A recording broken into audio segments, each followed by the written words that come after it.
राज दिल्ली से चलैया गौरी के दलल पहरवा जो बितैया भैया। अच्छा पलके में जाके जुड़ जाइया गाजीपुर तिवार भाई हुआ हुआ कुर्बान गाजीपुर शहर में राजा रहैया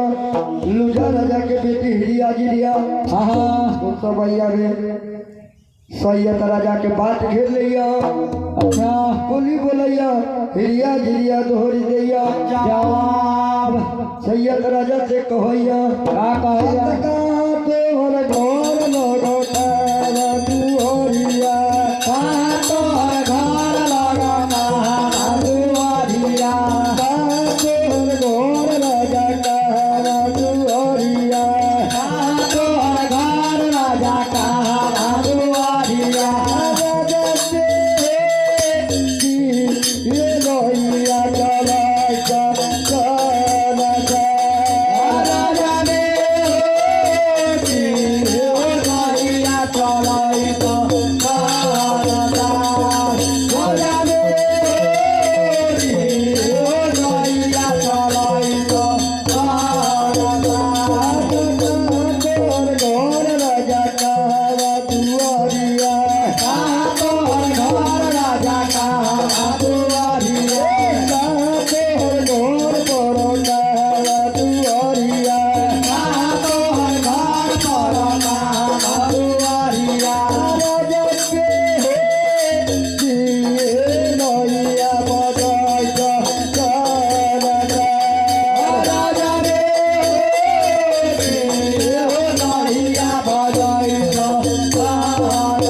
हमर बयान कहा तोर घर पर कहा दुआ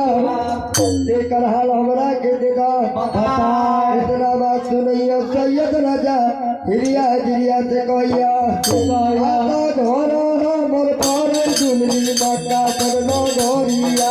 हमर पर दुलरी बाटा करनो गोरिया घर हमर पर दुलरी बाटा करनो गोरिया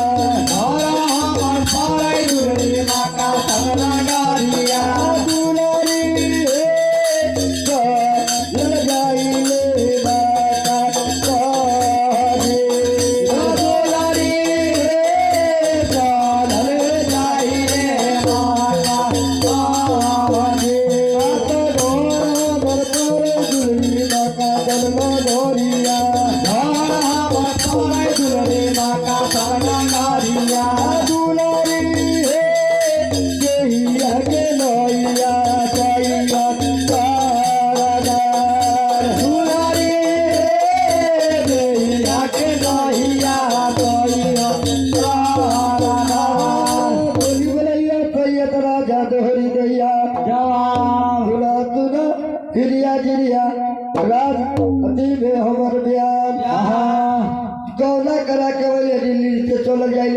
चोर के नाम पर सैयद सरदार अपना बात सुनैया हिरिया गिरिया सैयद से कहैया आया जूझा भारतिया सैयद तेरे रत गो मोए का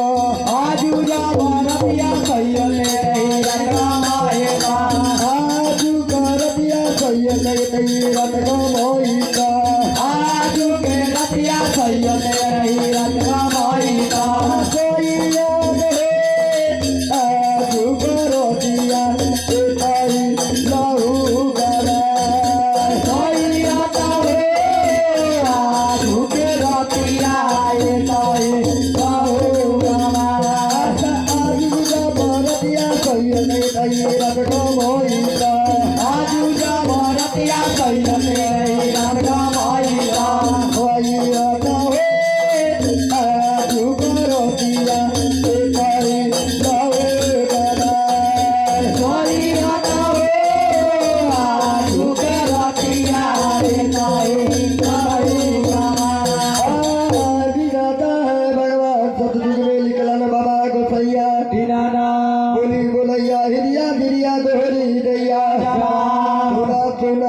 सैयद राजा तरी हमर ध्यान के आजुक रतिया एते गवाला पीले होते घरे चल गई हम बात सुनैया सैयद राजा हिरिया गिरिया से कहैया आका सागरा मेरो जुलिया दीदिया सागरा मेरो जुलिया दीदिया आजू का रतिया जुलरी कोई से आजू का रतिया जुलरी कोई से गमैया दुलारी सगरा रे होए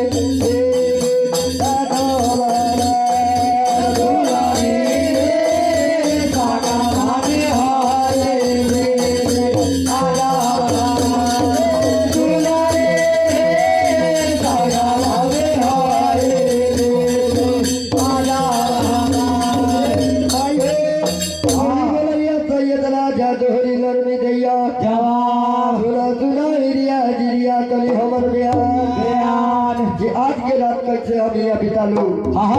असगर रहती तो हम बिता लेती संग में हमार बीबी आदम हो कैसे बता लूं तेरा बात सुनैया हिरिया गिरिया दोनों बहिन सैयद राजा से कहैया जे हमर बात मान ली हम तो हमरा से लड़ाई कर लिया तब जाए उस समय में हिरिया गिरिया करैया कोनो पाए आ जदुआ दबरैया हिरिया गाजीपुर सी मलवा होला हिरिया गाजीपुर सी मलवा होला जदुआ है मारैया जदुआ है मारैया ए दुलारी गाजीपुर सी मलवा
सुगा बना के गाजीपुर सीमा में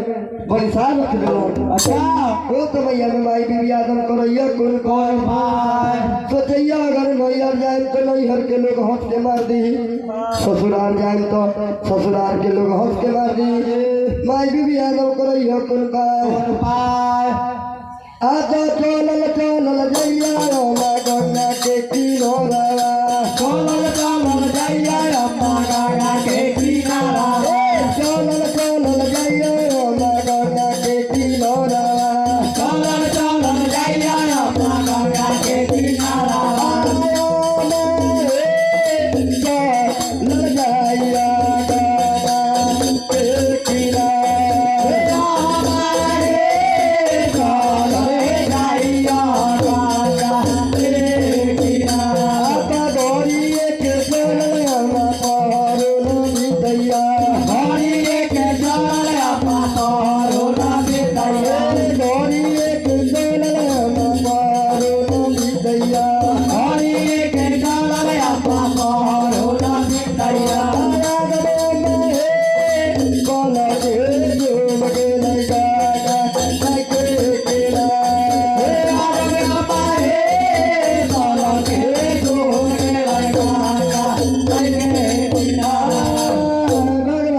चदरा बना दिलन गंगा के किनार के गरी के चलल पर बात न बितैया भैया पल के जाके जुड़ गेलन गंगा के किनार में मैया में माई विज्ञापन करैया कौन पाए गंगा के किनार में मैया तारा होई गेला रे गंगा के किनार में मैया तारा होई गेला रे गंगा के किनार मैया तारा होई गेला रे गंगा के किनार मैया तारा होई गेला रे मैया रे ये सीता रे काए लाल बिचा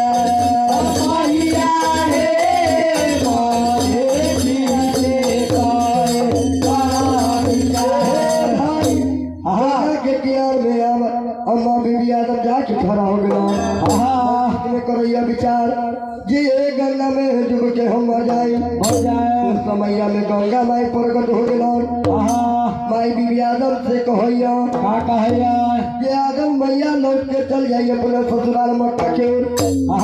बहुत जुलूम करे जाता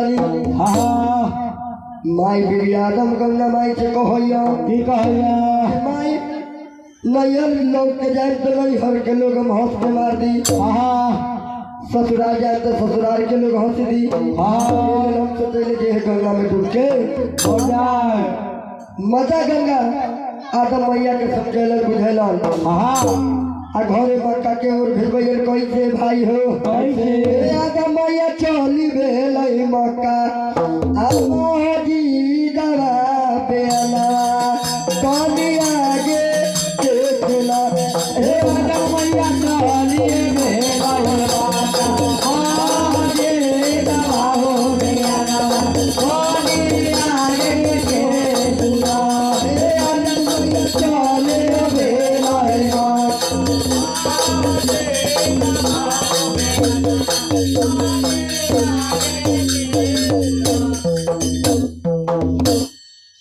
लाइले कट गई